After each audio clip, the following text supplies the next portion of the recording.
And the other side, I don't know what happened. There was a stack of whatever.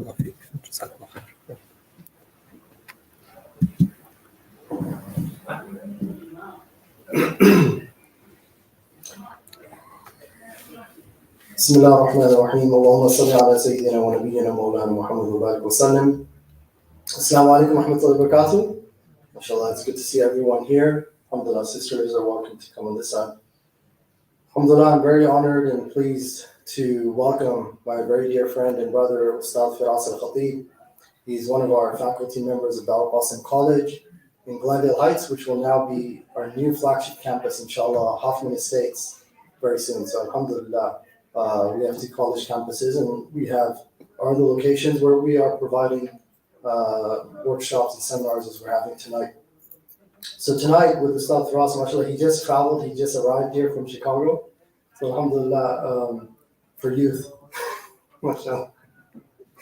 A little bit about Ustadh Firas Alkhateeb. He holds a BA in history from the University of Illinois, and he has also achieved his master's in Middle Eastern Studies from the University of Chicago, and he's currently in a PhD program in Near Eastern languages and civilizations at the University of Chicago, with a focus on Ottoman intellectual history and Islamic legal theory. He's also authored a book called Lost Islamic History, Reclaiming Muslim Civilization from the Past. Alhamdulillah, he's taught high school Islamic studies and history, and now since 2014, his focus has been with Darul Iftā College.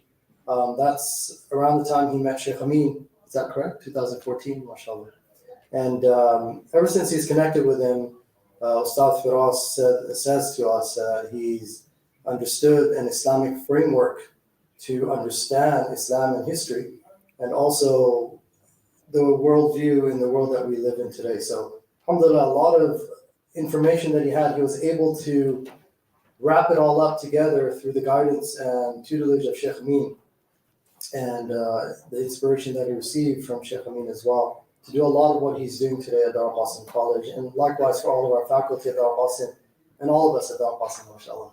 So again, we're very honored to have Ustadh Firas here, and without further ado, I will pass it over to him to begin his presentation on the history of Palestine from Muslim eyes. And inshallah, just a footnote that tomorrow at 10 a.m. he will give another presentation, which will also be live broadcast. We'll share more information about that after this lecture, inshallah. Jazakumullah khair.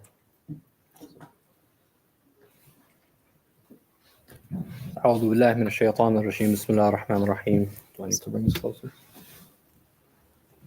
No, it's not on. أعوذ بالله من الشيطان الرجيم بسم الله الرحمن الرحيم. First of all, Jazakumullah khair for the invitation.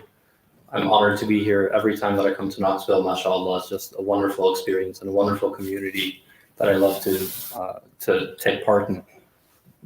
So the title for tonight's lecture is A History of Palestine from Muslim Eyes. Now, obviously, in the current moment, as we witness the immense amounts of destruction and oppression and killing. Sure. Sorry, no problem.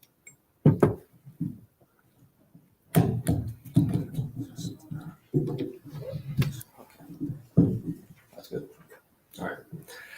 So in the current moment, as we witness the oppression and destruction and killing and bloodshedding that is occurring in the land of Palestine, I think it's quite apropos for us to discuss this subject. But I don't want to talk about the conflict and the origins of the conflict. I think that there's a lot of material and resources on that out there. If you're unsure of where to start with something like that, you can ask me afterwards and I can recommend some sources, inshallah. What I would like to do instead is to take a step backwards and hopefully help create a bit of a framework through which we understand the concept of Palestine as a land and Palestine as an identity. And as a historian, the primary way that I know how to do that is through the lens of history. So as a means of introducing this framework, I want to go backwards from the present moment and introduce a little bit of the timeline of the history of Palestine. Now, one of the main questions, and this is perhaps one of the main talking points that has been the case in relations between Israelis and Palestinians over the course of the past 75 years, is the idea of Palestinians being indigenous to the land of Palestine. All right. Very often, especially in the past few years, the issue of Palestine has been understood through the lens of colonialism, which is a fairly appropriate lens through which we can understand this subject. But I want to go backwards and start with asking the question of when was the last time that Palestine was ruled by Arabs? So obviously that's not the case right now, right? Currently we have an Israeli occupation that has been in effect since 1948.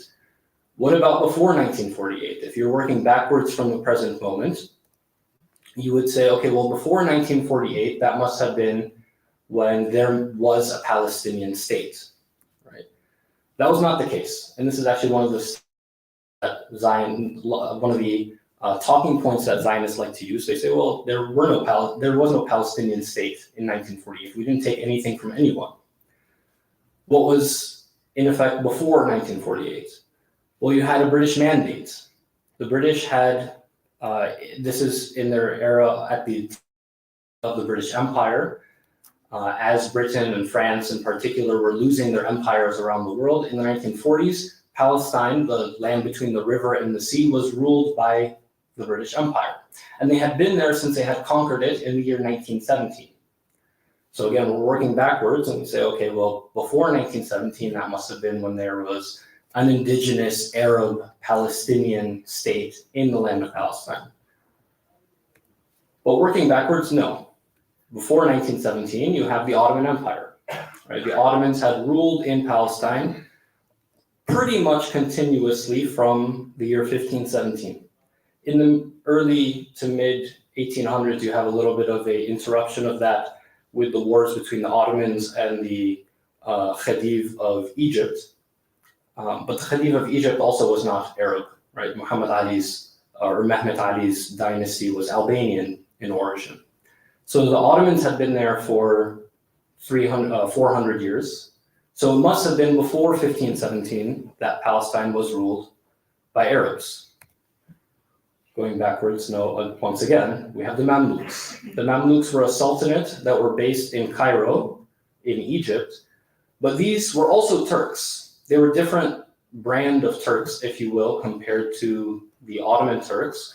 These were at first Kipchak Turks from what's now considered southern Russia and Ukraine and the northern Caucasus.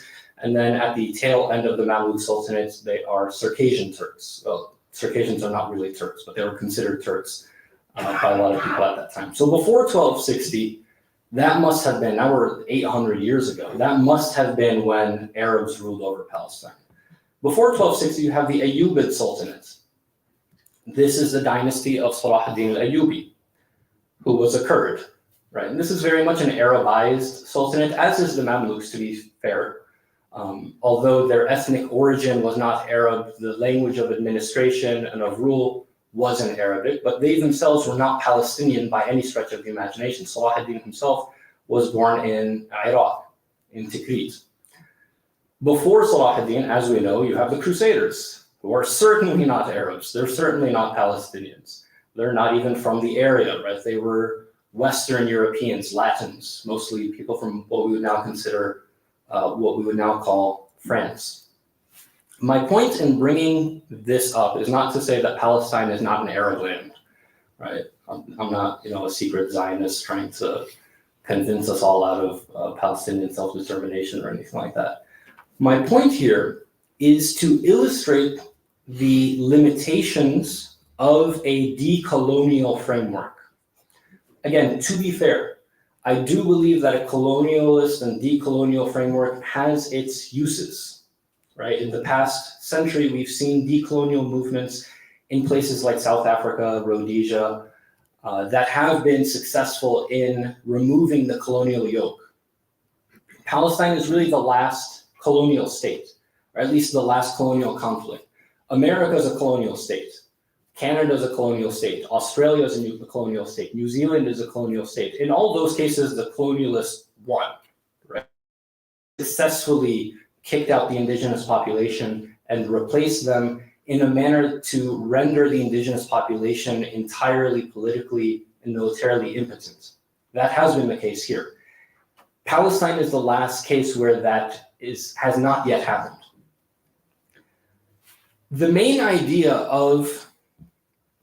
One of the main ideas of modernity, especially as it relates to the development of nations, is the idea of a nation state. So if you're unfamiliar with what the idea of a nation state is, it's taking a people who self-identify usually along linguistic lines and giving them a state. This is not common in the pre-modern era. So taking the Ottomans as an example, the Ottomans are a Turkic dynasty, right? They are Oghuz Turks, related to like Azeris and Turkmens. The people that they ruled over, a lot of them were Turks, but you also have Greeks and Armenians and Arabs and Kurds and Persians and Bosnians and Bulgarians and any number of different peoples, especially in the Balkans. That is not a nation state. The idea of a nation state is to take each one of those linguistic ethnic groups, Greeks, Bosnians, Serbs, Albanians, Bulgarians, etc., and give each one of them an independent state. This idea of a nation state more or less dates to the early 1800s. Okay. It is very much spurred into action by the French Revolution. So one of the cornerstones of decolonial thought is self-determination for nations to create their own nation states. And we see this with the fall of the Ottoman Empire and the Austro-Hungarian Empire. Those two were rivals. Both of them ruled in the Balkans, ruled over populations that did not identify with the ethnic identity of their rulers. My point in bringing all of this up is to say, if Palestine has not been ruled over by Arabs, or Palestinians for that matter, for at least 1,000 years, before the Crusaders, you can point to Palestine was ruled over by the Fatimids out of Egypt, who were Arabs, but they were constantly in conflict with the Seljuk Turks, and the city of the Quds, Jerusalem, kind of went back and forth between the two. Before that, you had the Abbasids, who were certainly Arabs. But in none of those cases do you have an independent Palestinian state.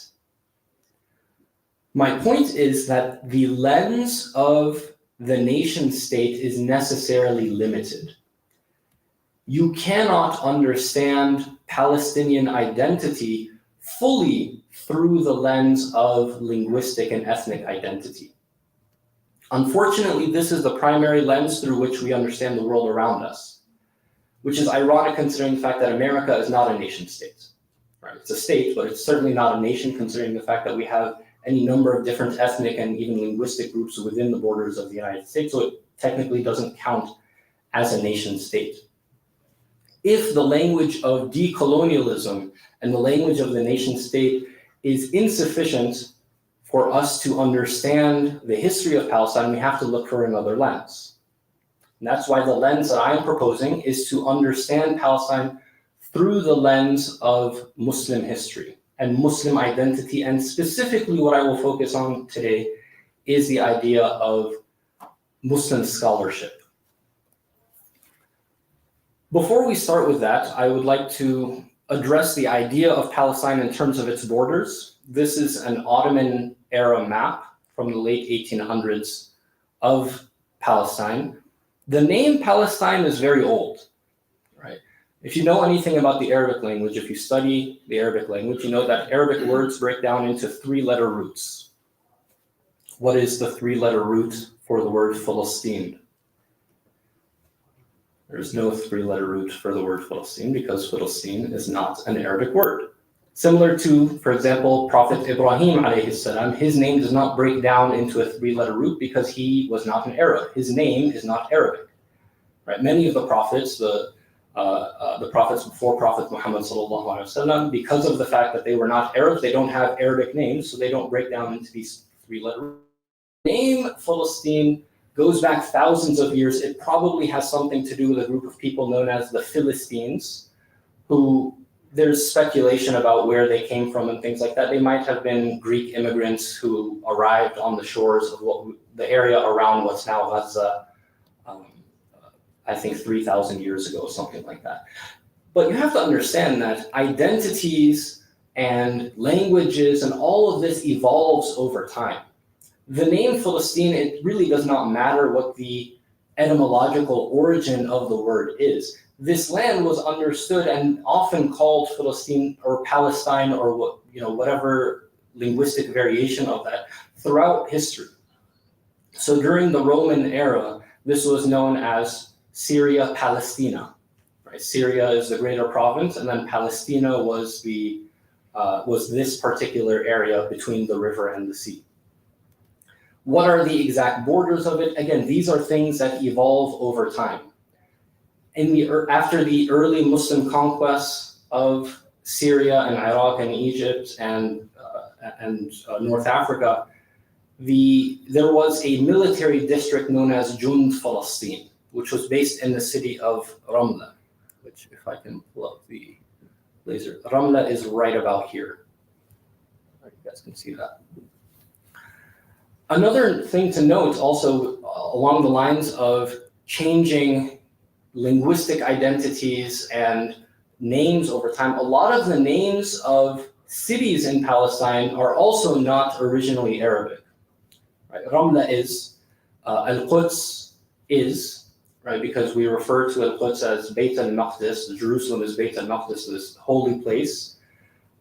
But in the treaty in which Umar ibn al-Khattab conquered the city of Jerusalem in the year 637, it is referred to as Elia. And that is the Roman name for the city. Right? You also have the name Jerusalem, which is based on a Hebrew word. All of these identities evolve over time. Things become Arabized. Things can evolve from one language to another. Another example is the city of Nablus, which is right there. Nablus, again, you can do your Arabic sarf and nahu and try to figure out what the origin of the word Nablus is. It's another non-Arabic word. It's actually Latin in origin. It's Neapolis. Nea is etymologically connected to the word new, and polis, we know this from words like metropolis, right? It's a new city. It's Neapolis Flavius. It was this new city founded by the Roman Emperor Flavius.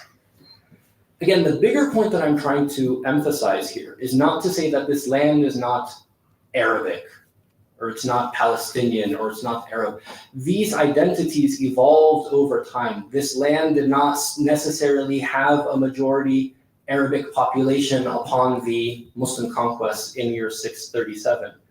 But over time, there is this evolution. So if these identities, these supposedly primordial identities of nations is insufficient, we have to look elsewhere, and that's where we can look towards Islamic scholarship. I won't continue to give you guys etymologies of Palestinian city and town names, but I could do that all evening. It is really fascinating. Some of these names, like Jaffa, are attested to literally 3,000 years ago, with very little change. Right? Jaffa is mentioned actually in some ancient Egyptian letters. I think it was Japheth at that point, something very similar. Anyways, if we are going to begin talking about the history of scholarship in Palestine, there is no better place to start than with Imam al-Shafi'i himself. And if Palestine never produced any other scholars other than Imam Shafi'i, that would kind of be enough. Like after Imam Shafi'i, what more do you need? Everything after that is just icing on the cake. He was born in the city of Gaza. Imam Shafi'i was born in the 2nd century after the Hijrah. And if you know anything about Imam Shafi'i's biography, it is absolutely fascinating. He was born in Gaza, but he studied in Medina with the study circle of Imam Malik. And then he goes to Yemen. He ends up in Baghdad in jail for reasons that we don't need to get into. He was innocent, long story short. He gets bailed out of jail by another student of Imam Malik, who was Imam Muhammad al-Shaybani, who was also a student of Imam Abu Hanifa. Right? So Imam Shafi'i is connected to two of the greatest scholars of that first, second generation after the Hijrah, Imam Abu Hanifa and Imam Malik. And he studies under Imam Muhammad al-Shaybani. He ends up moving to Egypt, where he spends the rest of his life. He's buried there today. And although there is no Palestinian identity in the way that we can understand it in the modern day, if you got a time machine and went to Imam al-Shafi'i and said, oh, you're Palestinian, he may or may not really understand what you're talking about. Certainly, again, the name Palestine existed. The region was known as Jund Palestine.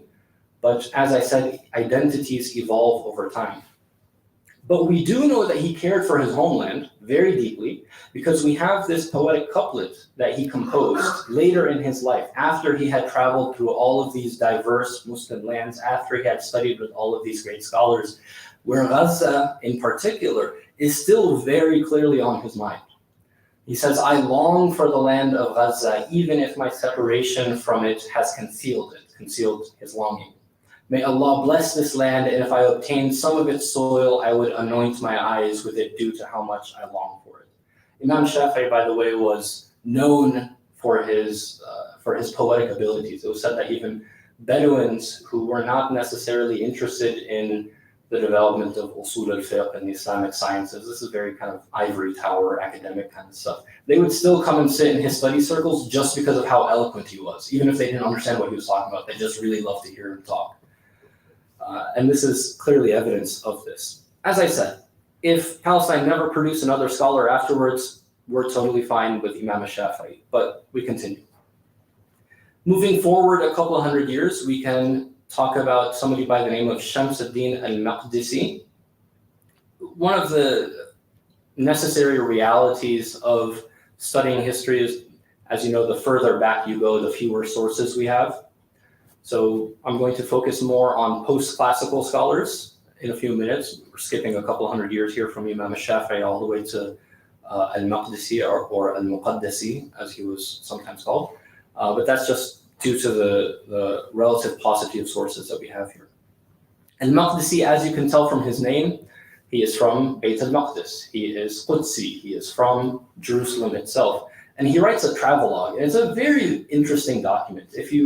I don't think it's been translated into English, but if you have the ability to read Arabic, you should read parts of it. It's fascinating. He talks about Egypt, he talks about Syria, he talks about Iraq, he talks about the Hijaz. And for each area, he gives you a sense of the flavor of that land. And as a scholar, he's interested in scholarly pursuits in all of these areas. Of course, being from Al-Quds, he is openly biased about the fact that he thinks that Palestine is the greatest land on the entire planet. And he even says it openly. He has a little passage where there's a debate back and forth between him and another scholar. And he kind of corners the other scholar and gets him to admit that Al-Quds is better than every other land. It's interesting to read, and he's clearly a homer in that sense. But one of the things that he mentions after he talks about the variety of fruits that are available, all of the beauty of the land and the beauty of the cities in Palestine and things like that, he talks about the diversity of ilmi thought, the diversity of scholarship that you can find in the cities of Palestine. He mentions that at his time, even though at this point Palestine is ruled by the Fatimids out of Egypt, and the Fatimids were an Ismaili Shia dynasty that ruled in Egypt from the mid-9th century until Salah ad-Din, actually, in the mid-12th century. Mid-10th century to mid-12th century. Although the rulers of the land were Fatimid Shias, the majority of the population followed the madhab of Imam al-Shafi'i. But al-Maqdisi notes that there's scholars in every single city that follow the madhab of Imam Abu Hanifa, and there's a ton of scholars who follow the madhab of Imam al-Awza'i. Now, this is the madhab that no longer exists, by the way. Right? If you know something about the early history of the development of Islamic jurisprudence, of fiqh, we used to have more madhab than we currently do. For example, Imam Bukhari's Sahih, right? One of the most important books ever composed in Muslim history, it is really meant as a madhab. It just never happened to catch on because he doesn't rely upon analogy as much as the other four that do survive do rely upon it, but that's a separate conversation. Beyond just the scholarly, again, ivory tower, I hate that term, but I'm going to use it over and over again. Beyond the scholarly side of things, and Maqdisi also notes that there is a level of popular religiosity that is evident throughout the entire land of Palestine. And he has an interesting passage in which he talks about how there's certain festivals that you should attend in different parts of the Muslim world. He says if you're, the Eid, one of the Eids, you have to do it in Sicily. The Mawlid has to be done in a particular area. Another, it's a very interesting account from somebody who's clearly very well versed in different parts of the Muslim world. But for Al-Quds in particular, he notes the way that the people come out for the Islamic celebrations more than anything else. So he says that in these days, and here he's very specifically not talking about scholars, he's talking about the awam, the laymen, the people, just the general population. They adorn themselves on these days, both the learned and the ignorant, and they do not dress lightly in the summer, meaning that they're not just putting something on just to cover themselves. They're actually wearing heavier things that might not be the most comfortable, but they look nice. It's a festive type of atmosphere. Their attire and their graves are surrendered to Allah. They walk behind funerals, they pray for the deceased, and they go out to the cemeteries to complete the Quran 3 days after somebody dies. So he's talking about popular religiosity that's common in these lands. And to illustrate how enduring these things are, a few years ago, I was in Al-Quds, in Masjid al-Aqsa, with my wife's grandfather. And he was in his 80s at that point. And I was asking him, what was it like before the Israeli occupation? What was it like before 1948, before 1967? He's from Nablus, so even after 1948, they were freely able to go back and forth between Nablus and Al-Quds. And he would say, we'd come down here all the time. If we weren't here every week for Jum'ah, we'd be here at least for the Eids, we'd be here for the Mawlid, we'd have lots of festivals throughout the year, and people would come from different towns, and you can tell who's coming from different towns because the way that they dress is different. Every town has its own particular, it's called tatriz, like a particular sewing pattern, especially for women's dresses, and different towns would have their different musical instruments and things like that. And he painted this picture, as I'm peppering him with all these questions, he painted this picture of a society that is genuinely very closely attached to the love of the Prophet ﷺ. Because all of these festivals were generally around either the Mawlid of Prophet Muhammad ﷺ, or he said that they would have random festivals throughout the year. That would be like the festival of Prophet Musa, and everyone just shows up and puts and basically parties in a very halal manner. Interestingly, he told me, he said, but this was back in the day before we found out that it was all shirk and kufr. And I was like, man, the impact, and there's really two horns, especially in Palestinian society, there's two horns that really decimated popular religiosity in Palestinian culture over the course of the past century. One of them is secular nationalism, and particularly secularism tied to socialism. We won't get into that right now. And the second is, Wahhabi Takfiri ideology, which unfortunately did not fully take hold, but it did have an effect on Palestinian society. In this same time period, by the way, in the decades afterwards, Al-Quds, it did not really matter who was in charge of it. As I said, it goes back and forth between the Seljuks and the Fatimids. It was recognized as a destination for ulama and for particularly Sufis.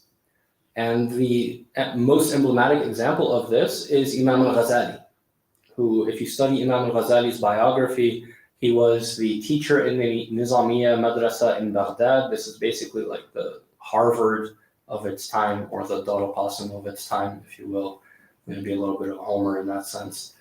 And he abandons that position entirely, and he's disillusioned with his academic life. And he goes to Damascus, and then he goes to Al-Quds, and he spends years in Masjid al-Aqsa, essentially. And some say that he compiled Ihya Ulum ad-Din in Masjid al-Aqsa itself. And if you go to Masjid al-Aqsa today, the area of the masjid, it's a large compound, There's a small area on the eastern side of it, up against the city wall itself, that was originally built by the Romans. It's a huge cavernous room where Imam al-Ghazali himself actually lived and supposedly composed his magnum opus, Ihya Ulumuddin. Moving on to the post-classical era, there are three scholars in particular that I would like to highlight, and those are Ibn Hajar al-Asqalani, Khairuddin al-Ramli, and Abdul Ghani al-Nabulsi. You can tell by their names. Each one of their names indicates an origination, at least, in different Palestinian cities, Asqalan, Ramla, and Nablus. One thing that I want to note before we move on from this point is that Palestine had an indigenous scholarly community, but it was not one of the main destinations for people who wanted to advance to the highest levels of Islamic knowledge, especially in the post-classical era.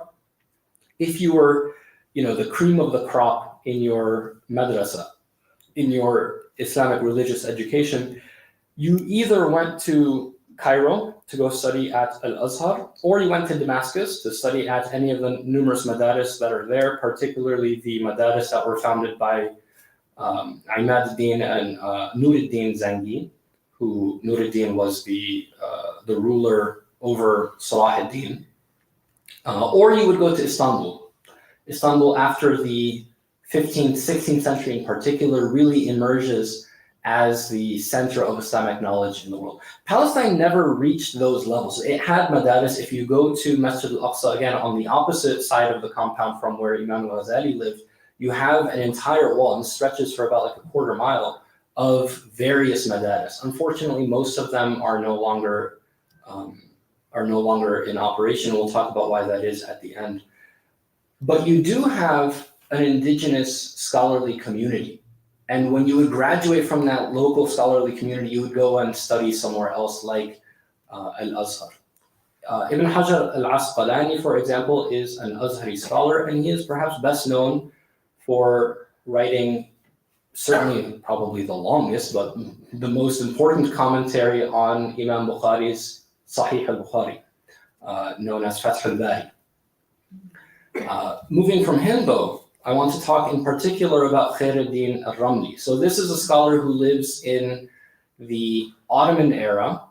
Ibn Hajar al-Asqalani, a couple centuries earlier, as you can see, he is still in the Mamluk era, but he's in Cairo at a very integral time. He's in Cairo at a time when the Ottomans are starting to become a scholarly community themselves. And he's meeting a lot of these Ottoman scholars that, just like I mentioned with regards to Palestine, if you were an Ottoman scholar in a place like Bursa or Edirne or in Konya, and you reached the peak of what you were capable of studying there, you would go to Cairo. And Ibn Hajar al-Asqalani, for example, mentions meeting Mullah Finari, who ends up becoming the first proto-Grand Mufti of the Ottoman Empire. Khairuddin al-Ramli is in the Ottoman era, and the Ottomans establish a series of state-sponsored schools, but these are mostly in Anatolia and Rumelia. They don't really permeate into the Arab world. The Arab provinces generally still have their own madaris, which is why Khairuddin al-Ramli goes and studies at Al-Azhar. What al-Maqdisi said earlier, by the way, is still in effect with regards to this era. Most of the population of Palestine followed the madhab of Imam al-Shafi'i. And Khairuddin al-Ramli goes to Al-Azhar to study the Shafi'i school. He also goes with his older brother, who's also studying the Shafi'i school. And then he kind of has this crisis almost where he's like, well, Hanafi madhab just like works a little bit better, and he doesn't know what to do. He has a dream in which Imam al-Shafi'i comes to him and tells him, look, we're all on the same path anyways, it doesn't matter, just go study the Hanafi school. So he ends up becoming one of the greatest scholars of the Hanafi school of his time. And going back to the way that the Ottoman system worked, the Ottomans officialized basically everything. The office of the Mufti, Madaris, even Fatawa themselves were, and this is just the reality of the post-classical era when you have centralization of states. The Ottomans officialized all of these things as part of the state bureaucracy. Khairuddin al-Ramli remained outside of that bureaucracy. He never got an Ottoman position as a official mufti or as a qadi or as a bureaucrat. But his level of scholarship was so renowned that Ottoman official scholars, people who were appointed by the state as muftis in different areas, would consult him on iftā. They would consult him on religious verdicts. So his works and his reputation preceded him throughout the Near East. And another interesting thing about Khairuddin al-Ramli is that he was also very wealthy. And the way that he acquired his wealth was by buying land around Ramla. Ramla is in the fertile plain area close to the coast. Today it's maybe a 10, 20-minute drive from the coast to the city of Ramla itself. And it's very fertile, so he would just buy up farms and plant fruit trees everywhere that he went. And this allowed him to become very wealthy, and he used that money to become a philanthropist in his community. And we'll talk in a minute about somebody who even decades later came through Ramla and commented about how the entire area is filled with fruit trees that were planted by hand by this great scholar of the Hanafi madhab. And that scholar is Al-Ayyashi, and this is actually a Moroccan scholar. And this is one of the interesting things, again, going back to what I said earlier about the idea of nation states and how it's an incomplete approach towards understanding Muslim history in general, is you would necessarily be excluding people like Al-Ayyashi, who comes all the way from Morocco, goes and does his Hajj, and then on his way back, he says, well, I'm here, I might as well go and visit Al-Quds. And on his way to Al-Quds, he sails from Jeddah, the port city of Mecca, all the way to the port of Aqaba, which is in the southern part of Jordan, and then he takes a caravan across the desert from Aqaba to Gaza. And he comments about Gaza in particular, and he says that the Gaza itself was a hub of scholars at that point.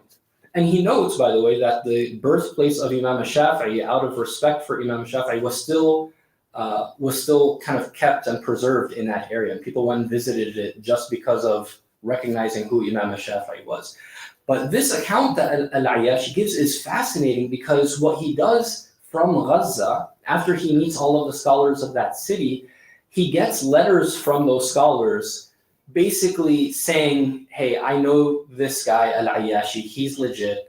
He can go throughout the entire scholarly network of Palestine, and people will recognize that he's a scholar. So every city that he would go to, he would go immediately to the madrasa of that city, find the biggest scholar of that city, and say, hey, I was sent here by the scholar of the last city, right? And he would be hosted by the level of scholarship in these areas. Again, Palestine was not necessarily the pinnacle of Islamic scholarship in terms of the madaris that were present there, but the scholars that were available in Palestine were clearly of the highest caliber. And this is also evident with Abdul Ghani al-Nabulsi, who is the last scholar that I'll talk about very briefly here. Again, from the name here, Nablus, it indicates that he's originally from Nablus, although he was born in the city of Damascus. It actually makes sense. Usually, if somebody is in Nablus, you wouldn't call him Nabulsi, because everybody in Nablus is Nabulsi. It's generally once you move out, like Ibn Hajar al-Asqalani, I don't think people in Asqalan were calling each other, hey, that's Asqalani, he's Asqalani, we're all Asqalani. Abdul Ghani al-Nabulsi, his father or his grandfather was the one who had immigrated from Nablus to Damascus. But Nabulsi, by the way, again, if you are capable of reading Arabic, his writing is incredible. He's such a lucid and beautiful writer. It's like butter as you're reading through anything that he writes. He writes a ton of rasail, like short treatises and letters. Again, he's also one of the great scholars who was consulted by the Ottomans. We even have letters that you can read that were back and forth between Nabulsi and the Ottoman Grand Vizier, basically the guy who's in charge of the Ottoman government. So the Grand Vizier is consulting Nabulsi, saying, hey, we're about to go to war with, I think, the Russians or whoever it might be. Do you have any advice? And Nabulsi responds, just feed the poor, right? If you feed the poor, then Allah's going to take care of you. He's also a Sufi. And I don't mean, when I say Sufi here, by the way, I don't mean that the others are not. What I say Sufi is that he's a proper Sufi scholar, right? He is somebody that wrote extensively on Tasawwuf and was recognized as an authority in that. One of the things that he writes about his trip to Palestine. to Al-Quds itself, and then also a lot of the cities along the way. The title of the text is Al-Haqiqa wal-Majaz fi al-Rihla ila Palestine, Masr wal-Hijaz. That's another thing that we need to bring back, by the way, from Muslim history, is rhyming titles. We don't do that anymore, and it was always really good when we would do it. But he travels to Palestine, he travels to Egypt, he travels to Hijaz, and he records, it's almost like a diary day by day. He tells you, the next day we went to this town, and in that town we met scholars, and these scholars told us about the grave of a great Sufi who lived here, a couple hundred years ago. So we went there, we made dua, and then we came back, and the scholars took care of us, they fed us. There's one in particular, as I was preparing for this talk, I was going through the table of contents of his text, and there's one section where he talks about praying Salat al-Jum'ah in Nablus, and considering that he's from Nablus, I figured that would be interesting to read. But each one of these towns, he has the same kind of account. In Nablus, he goes and prays Salat al-Jum'ah, and the scholar of the masjid that he goes to brings him a copy of his own father's commentary on Suyuti's Jami' al-Saghir.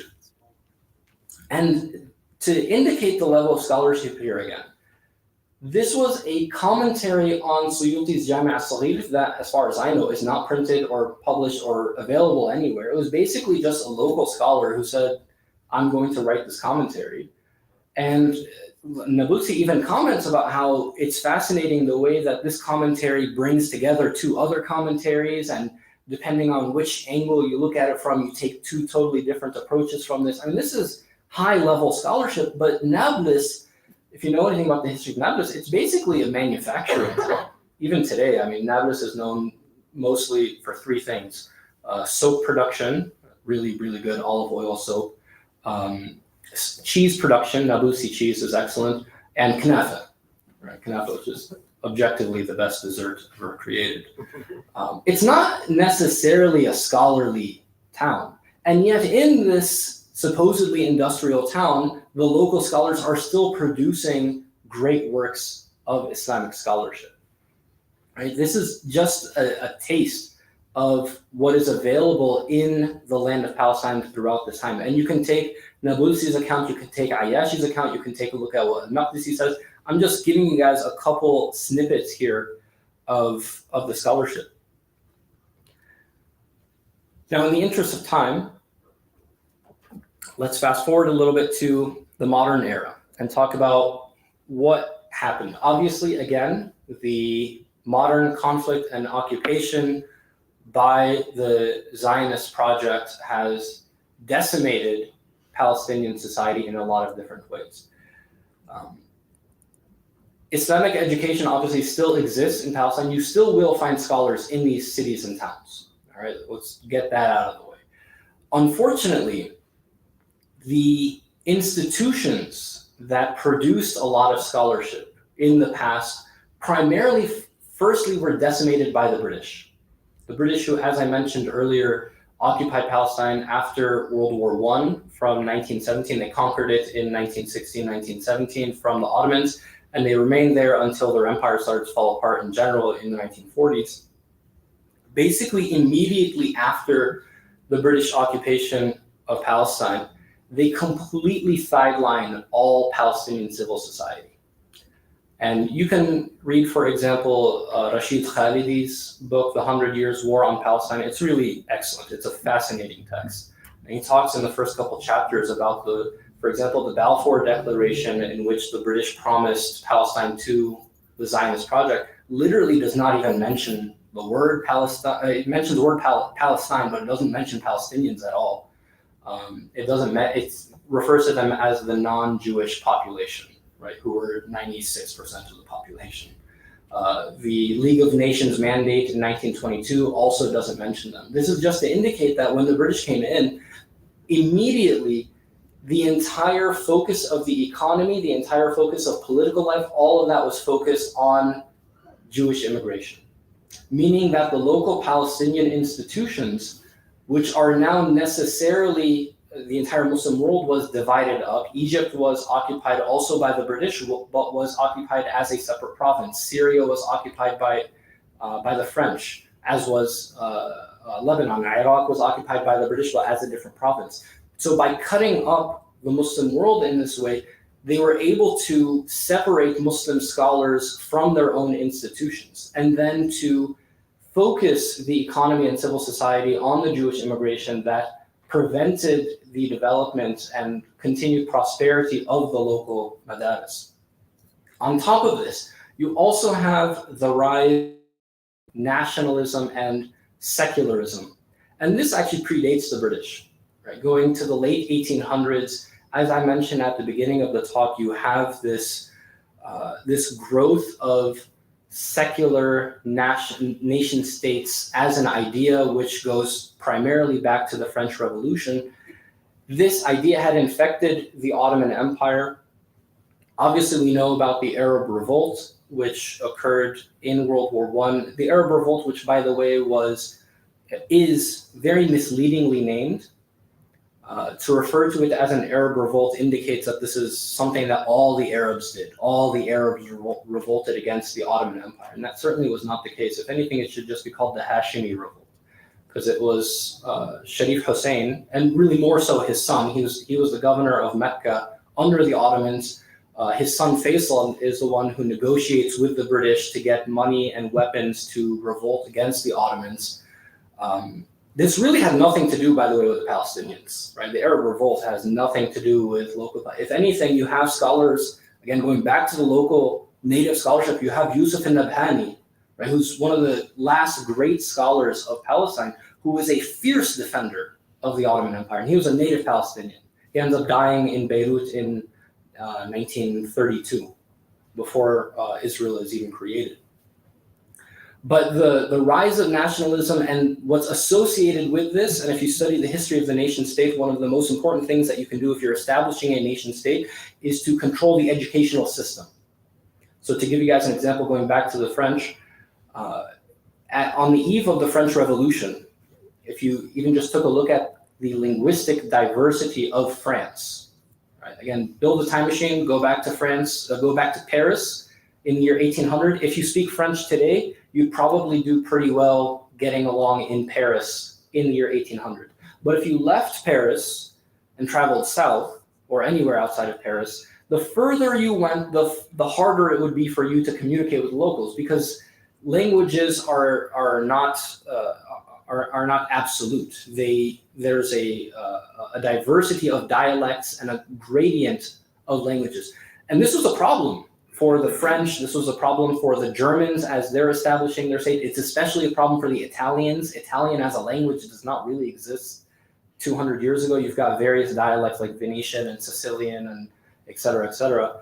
So what you do in order to solve this problem is you establish state-sponsored public schools that offer a kind of definitive method of speaking so that everybody is on the same page, so you can say we are all one nation, right? Whereas, for example, in Italy, you would not have had a Venetian and a Sicilian saying that they're from the same nation 200 years ago, not even close. These types of schools did permeate into the Ottoman Empire. The Ottomans themselves at the tail end of the empire started to become quite nationalistic themselves, especially during the years of World War I, when it was ruled by the three pashas. It was a military dictatorship that directly leads into the development of the Republic of Turkey. So this is something that's not unique to Palestine. This is something that happens throughout much of the Muslim world, the Ottoman lands, as well as elsewhere. And then lastly, and perhaps most importantly, the Israeli occupation itself completely cuts off Palestinians from the rest of the Muslim world. And to illustrate this, actually, I'll mention a same trip actually a few years ago. After my wife and I were in Al-Quds, we went to the city of Jaffa. Jaffa is where my grandfather lived up until 1948.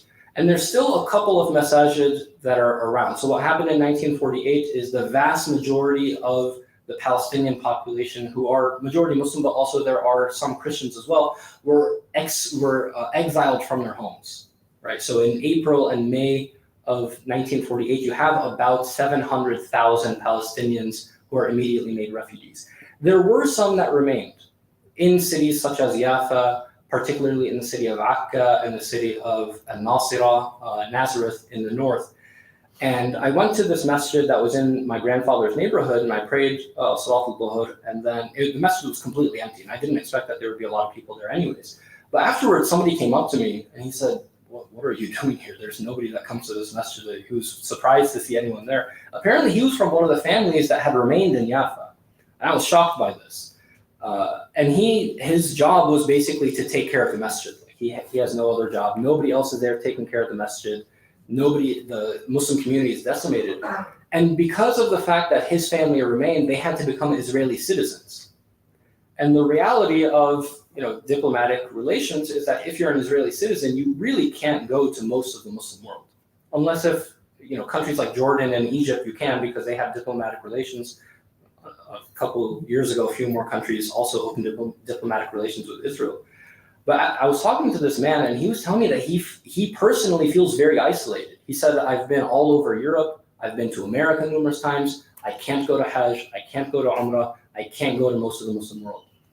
And I asked him, what message do you have? I live in America. Do you want me to take anything back to tell people? He said, just tell them that we still exist, that we're cut off. We can't do anything. Like if you're a great student in a city like Jaffa or something like that, there's no hope for you to go and study at the great Madaris of Damascus, for example. Like diplomatically, it's impossible for you, right? So this has dried up a lot of the scholarship that has existed in Palestine. Anyways, in conclusion, the main point that I want to get across, and I do not want to talk excessively and bore us or depress us, certainly. Sorry about that last note about Palestinians who are stuck in Israel. But I want us to have a wider aperture through which we understand the history of Palestine and the idea of Palestinian identity. We cannot restrict Palestinian identity just to linguistic or ethnic or national identity. That is necessarily a losing game, right? As I said, I think the framework of decolonialism has its merits. I don't think that it's totally useless, but you're gonna have to go beyond that. And the reason for that is the notion of decolonialism is focused on the idea of self-determination for a nation state. Where does the idea of a nation state come from? It still comes from Europe. You're not really being decolonial if you're still operating within their frameworks. You want to be truly radical. You want to be truly decolonial in a manner that actually matters. You have to understand the history of Muslim lands in general, speaking today particularly about Palestine, through the lens of Muslim history. And what makes Muslim history unique is Muslim scholarship. No other framework works. Muslims are not brown necessarily. We might be, a lot of us, but we're not necessarily brown. So you can't talk about it in terms of white supremacy versus oppressed brown people. Muslims are not necessarily Arab. And even the land of Palestine itself, at the time of Imam al-Shafi'i, for example, he was Arab, but probably the majority of people who lived in the land of Palestine did not speak Arabic at that point. They would not have considered themselves to be Arabs. So these frameworks are limited, and you have to go beyond that. You have to understand Palestine through the lens of Islamic scholarship in order to connect Palestine to the rest of the Muslim world. So with that, I'll conclude, inshallah. Jazakumullah khair for attending. Hopefully I did not go too long and bore you all, but if we have any questions, I think we can do that. Do you want to cut the...